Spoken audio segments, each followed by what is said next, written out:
Ayan mga kapuso ko, maganda pa kayo sa tanghali dyan sa buong Pilipinas, even sa buong mundo.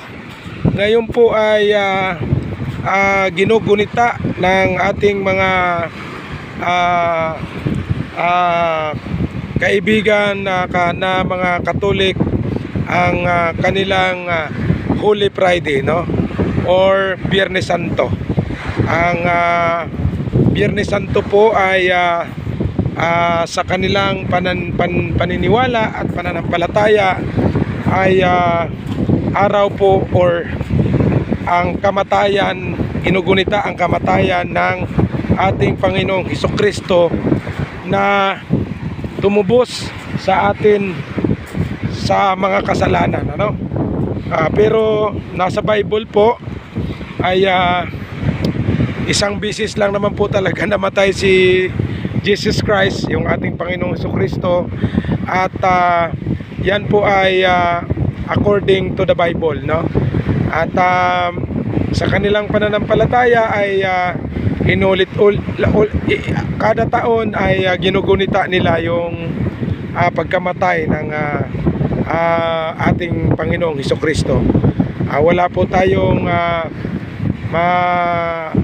masasabi dyan at yun naman ang pananampalataya nila, no? Pero pagka sa Bible po ang ating susundin at babasahin, ay malalaman po natin na kung ano po ang ibig sabihin sa pagkamatay ng ating Panginoong Hesukristo at bumayubay sa krus ng Kalbaryo upang ang ating kasalanan ay binayaran niya ng dugo, or ang kasalanan natin ay tinubos na niyang kanyang sariling dugo, no? Sa buhay niya ang kapalit, mga kapuso, mga kapatid ko.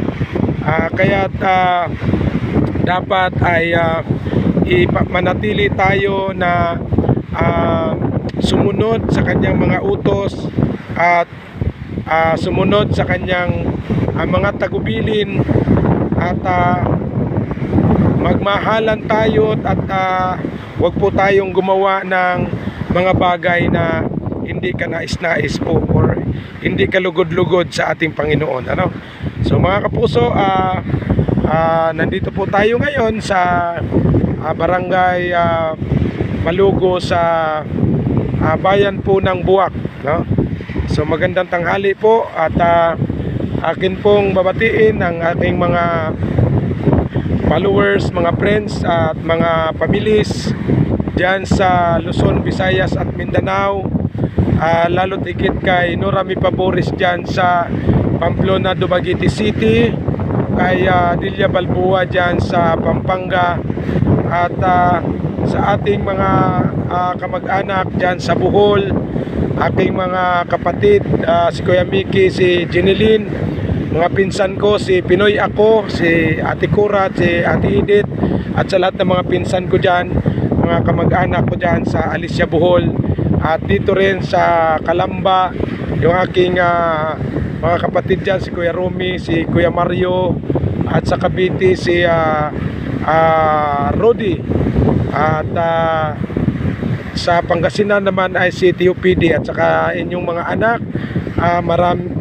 Magandang tanghali at sana ipagdiwang ninyo sa inyong mga puso ang pagkamatay ng ating Panginoong Hesukristo ay tinubos niya ang ating mga kasalanan. Kaya dapat ay mag-isip or gumawa po tayo ng mga bagay na kalugod-lugod sa ating Panginoon, ano?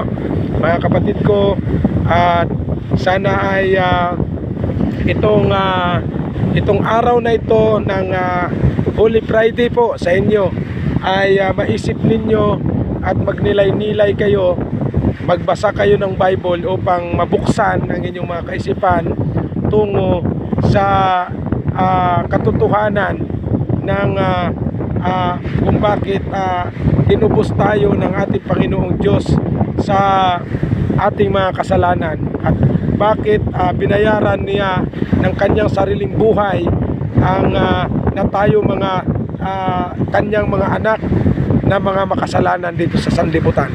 So maraming salamat mga kapatid ko, mga followers ko. Sana ay itong araw na ito ay nasa mabuti ang inyong mga kalagayan. So maraming salamat at magandang tanghali sa ating lahat. Thank you and follow, likes, and share mga kapuso. Follow, likes, and share. Maraming salamat. Thank you po. Thank you. Bye-bye. I love you all.